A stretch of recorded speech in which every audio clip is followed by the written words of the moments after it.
He made a promise to the American people. Listen to this. Before God and all of you, I give you my word. I will always level with you. I will defend the Constitution. I'll defend our democracy. He promised honesty. He promised to be straightforward. We are not so sure.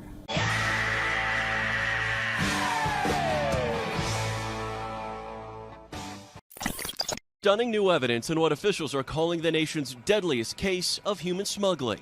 This empty trailer, now tied to the deaths of 53 men, women, and potentially children left packed inside. Among the dead, 4 Hondurans, including 2 brothers. And we have a process in place to manage migrants at the border. We're working to make sure it's safe and orderly and humane. Numbers on inflation. A new report out just this morning is showing that inflation remains stubbornly high. The Consumer Price Index, which measures what consumers pay for goods and services, prices are still up 8.3% from last year. This bill cut costs for families, help reduce inflation at the kitchen table. But most of the price increases we've seen were expected and are expected to be temporary. He's right, exactly right. The higher prices a year ago were temporary. They are now a lot higher. The annual inflation rate came in at 8.3%. The stock market nosedived. People are shocked by their grocery bills. What can you do better and faster? Well, first of all, let's put this in perspective. Inflation rate month to month was just an inch, hardly at all. You're not arguing that 8.3 is good news. No, I'm not saying it is good news, but it was 8.2 or 8.2 before. I mean, it's not, I can make it sound like all of a sudden, my God, it went to 8.2%. God, it went to 8.2%. Zero. Today, we received news that our economy had 0% inflation in the month of July. It's the highest inflation rate, Mr. President, in 40 years. I got that. But guess what we are? We're in a position where for the last several months it hasn't spiked. It is just barely, it's been basically even. Zero. The report also notes the price of food is up 0.8% from last month. It's up 11.4%. Just look at the facts. Since the start of the war in Ukraine this year, gas prices have risen by almost $2 a gallon in the United States and sometimes more around the world. This problem predated Putin's invasion of Ukraine. This problem has been around since the onset of this administration when they canceled Keystone, when they blocked oil and gas drilling that drove up gas prices. And then, as McConnell said a moment ago, they pumped $2 trillion into this economy to juice consumer spending at a time when we had supply chain constraints. So you can't just blame this away on other people. This blame belongs squarely with the Democrats and squarely with Joe Biden. You are the oldest president ever. Pretty good shape, huh? Which leads to my next question. You are more aware of this than anyone. Some people ask whether you are fit for the job. Watch me. I mean, honest to God, that's all I think. Watch me. Look at this dude. Wait till you see the... Watch me. No, no, no, no.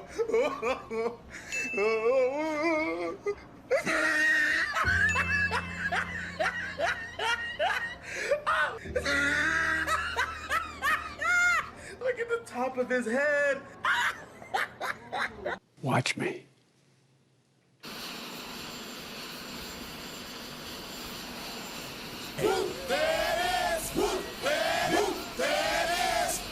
Watch me.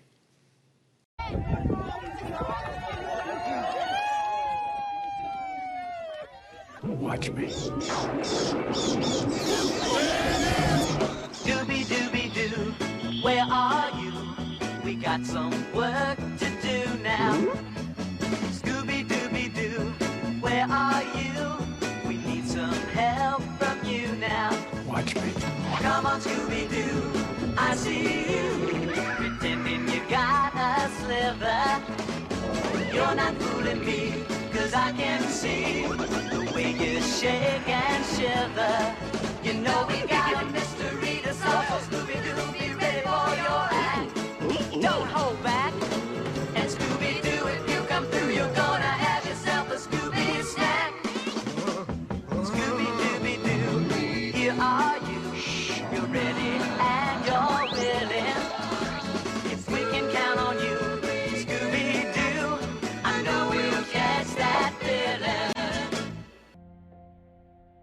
Watch me. I mean, honest to God, that's all I think. Watch me.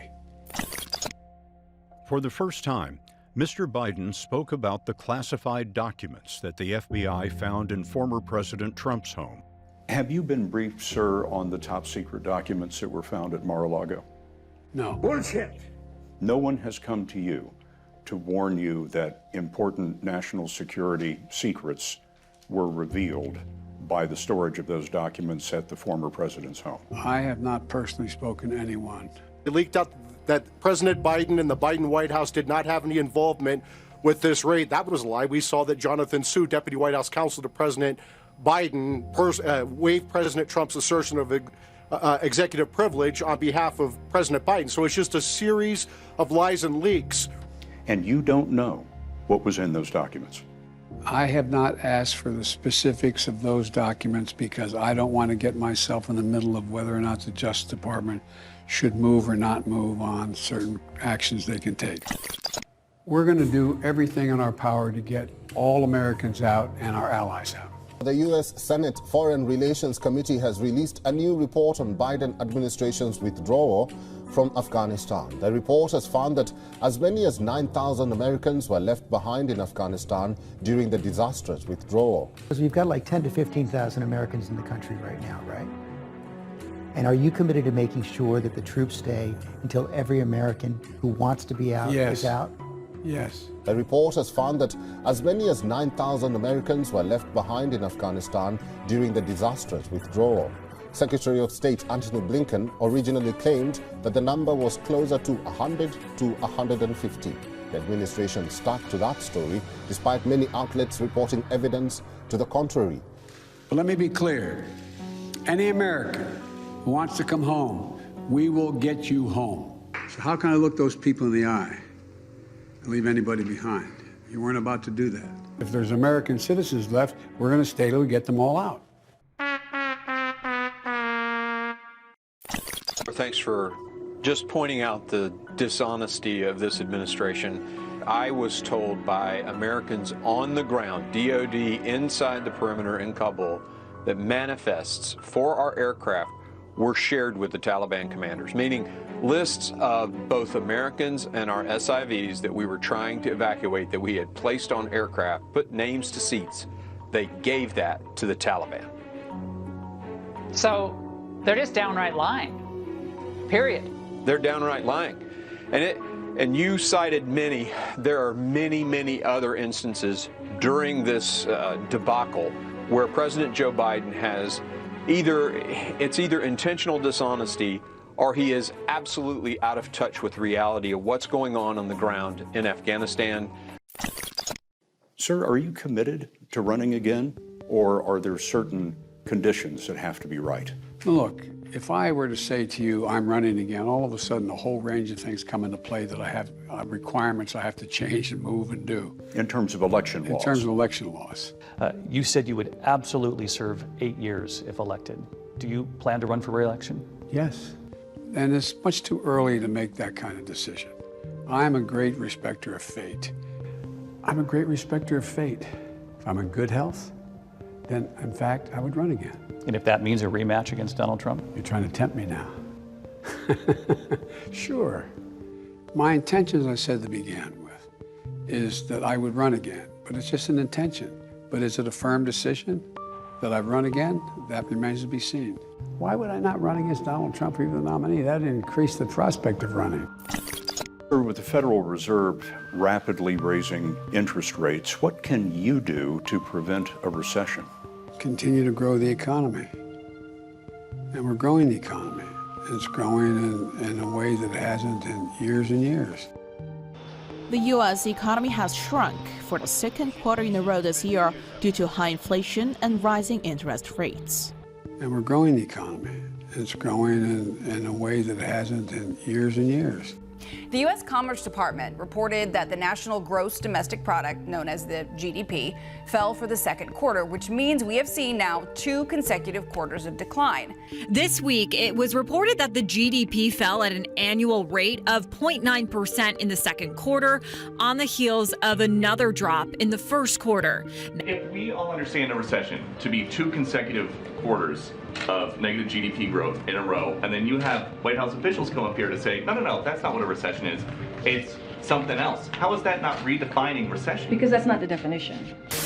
Well, a recession is 2 quarters in a row of negative growth. No, I don't think it should be mandatory. I wouldn't demand to be mandatory, but I would do everything in my power. Just like I don't think masks have to be made mandatory nationwide. We must increase vaccinations among the unvaccinated with new vaccination requirements. This summer, we made progress through the combination of vaccine requirements and incentives, as well as the FDA approval. You're okay. You're not going to get COVID if you have these vaccinations. Tonight, President-elect Joe Biden rolling up his sleeve, getting Pfizer's COVID-19 vaccine. I'm doing this to demonstrate that people should be prepared when it's available to take the vaccine. The White House is saying that President Biden has tested positive for COVID-19. Like I did in my first and second COVID-19 vaccination shot, I'm about to get my booster shot and do it publicly. President Biden has tested positive for COVID again. You're not going to get COVID if you have these vaccinations. You can still get COVID even if you're fully vaccinated.